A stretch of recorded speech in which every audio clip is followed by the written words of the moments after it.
Hi friends, welcome back to my channel. हम आपके साथ कनाडा की बहुत सारी बातें शेयर करते रहते हैं, डिस्कस करते रहते हैं कि यहाँ पर क्या हो रहा है, आजकल क्या चल रहा है। जैसे यहाँ पर अब स्प्रिंग आ गया है और बहुत जल्दी यहाँ पर टुलिप फेस्टिवल होने वाला है। तो ये सारी बातें होती रहती हैं वेदर के हिसाब से।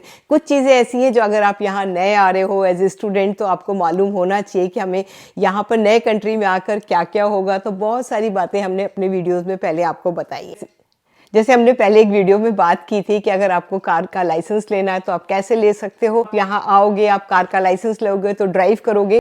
तो आज हम बात करेंगे अगर कनाडा में किसी का एक्सीडेंट हो जाता है तो उसको क्या क्या करना होता है। तो ये सारी डिटेल्स। कई बार ऐसा होता है कि एक्सीडेंट में आपकी गलती नहीं होती है लेकिन आपको बहुत सारा सफ़र करना पड़ता है। तो ये सारी बातें और क्या क्या रीजंस हैं यहाँ पर एक्सीडेंट्स के कनाडा में, क्योंकि ये एक नया कंट्री है आपके लिए। कनाडा में कई रीजंस हैं कार एक्सीडेंट्स के। एक तो पहला यहाँ का वेदर, अगर विंटर्स है तो कई बार कार स्लिप हो जाती है, कई कंडीशंस ऐसी होती हैं जिसकी वजह से कई एक्सीडेंट्स होते हैं। दूसरा क्या है कि बहुत सारे इमिग्रेंट्स आते हैं जो कि दूसरी साइड चलाने वाले होते हैं। जैसे इंडिया से हम आते हैं तो हमारे यहाँ दूसरे साइड ड्राइविंग का है और यहाँ पर एकदम डिफरेंट है, तो आपको एकदम चेंज होने में थोड़ा सा टाइम लगता है। तो कई एक्सीडेंट जो होते हैं, जो लोग जो है वो रॉन्ग साइड चलाने लगते हैं यहाँ पर कार, और कई बार उससे भी एक्सीडेंट्स होते हैं।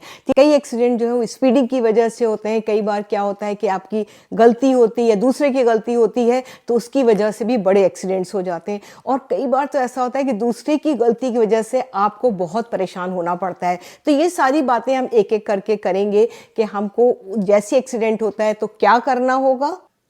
जैसे ये एक्सीडेंट है, यहाँ से देखिए इधर से कार जा रही है और इस साइड से कार को दूसरे साइड जाना है। यहाँ पर कनाडा में काफ़ी रोड्स ऐसी होती हैं जिसके बीच में कोई डिवाइडर नहीं होता, सिर्फ लाइन होती है।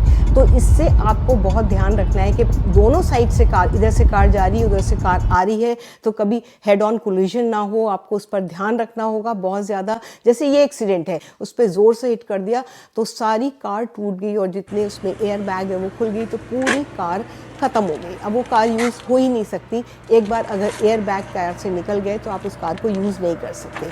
तो ये बहुत बड़ा एक्सीडेंट हुआ और ये विंटर्स में हुआ। दूसरा ड्राइवर जिसने हिट किया वो वहाँ से गया नहीं, वो भी रुका रहा। उसने फ़ौरन आके इस वाले ड्राइवर को पूछा कि आपकी सब सिचुएशन सही थी।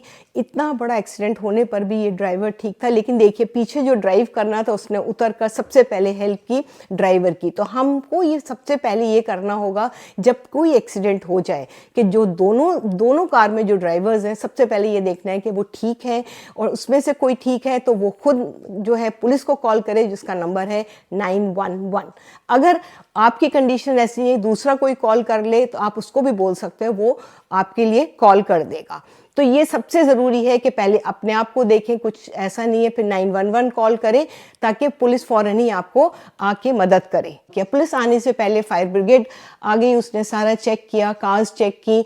अगर आपकी कार की कंडीशन ऐसी है, आपकी कंडीशन ऐसी है, तो आप कार को जो है वो ऑफ रोड या साइड में लगा। अगर पैसेंजर या ड्राइवर को किसी भी कार की कुछ चोट आती है तो पैरामेडिक आती है, वो वहाँ से आपको पहले देखती है, उसके बाद सीधा आपको हॉस्पिटल लेकर जाती है। जब पुलिस आ जाती है तो आपसे कई क्वेश्चंस पूछती है। जो हुआ है वो आप एक्सप्लेन कर दें कि कैसे हुआ, क्या हुआ है, कहाँ से आप आ रहे थे और आपकी कितनी स्पीड थी, मिनिमम वो ये सारे क्वेश्चंस पूछते हैं। और दूसरा जो है, अगर जो ड्राइवर है, दूसरा जो भी ड्राइवर है, अगर वो कमिट कर लेता है कि उसकी गलती है तो वो अपने सारे पेपर्स आपके साथ भी एक्सचेंज करता है और पुलिस को भी देता है। जैसे उसका ड्राइविंग लाइसेंस हो गया, उसका इंश्योरेंस कंपनी हो गई, उसकी कार का नंबर प्लेट हो गया, और उसका ये सारी बातें वो पुलिस से भी शेयर करता है और आपको भी ये चीज़ें उसकी लेना चाहिए। सबसे ज़रूरी है कि यहाँ से इन कार्स को जल्दी हटाया जाए, तो दोनों कार्स को, ताकि ट्रैफिक का आना जाना शुरू हो, रोड बंद ना रहे काफ़ी टाइम तक। तो ये सबसे इम्पॉर्टेंट चीज़ें हैं जो कार, जब एक्सीडेंट होता है तो ये सारी बातें होती हैं। तो घबराने की कोई बात नहीं है, आपको बहुत आराम से इन सिचुएशंस को हैंडल करना पड़ता है। कई बार लोगों को चोट भी लग जाती है तो हॉस्पिटल जाते हैं। कई लोग बहुत ज़्यादा शॉक में आ जाते हैं और उनको इस जो सिचुएशन होती है उसको हैंडल करना बहुत मुश्किल हो जाता है।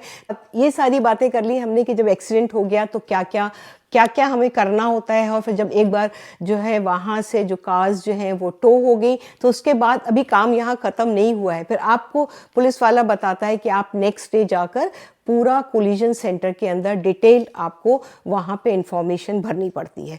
तो जो है कई बार ऐसे ही होता है कि अगर वीकडेज हैं तो इजी होता है, कई कोलिजन सेंटर्स आपके जो पास में, आप वहाँ जाएं, वहाँ जाकर अपनी रिपोर्ट पूरी लिखें। और अगर वीकेंड है तो मालूम करें कि कौन सा कोलिजन सेंटर वीकेंड पे खुला होता है, तो वो उस हिसाब से आपको नेक्स्ट डे वो सारा काम करना होता है। और तीसरी बात कि जो इंश्योरेंस कंपनी है वो आपको ट्राई करें कि 24 आवर्स के अंदर आप उनको रिपोर्ट कर दें कि एक्सीडेंट ऐसे ऐसे हुआ, इस जगह हुआ। जब एक्सीडेंट हो जाता है तो आपको बहुत ज़रूरी बात यह है कि कुछ पिक्चर्स वहाँ पर ज़रूर लेनी है, कुछ वीडियोस लेने हैं, ताकि लोकेशन पता चले, दूसरी कार की भी और अपनी कार की भी डिटेल्स सारी, तो उन पिक्चर्स के अंदर सारा रिकॉर्ड रहेगा।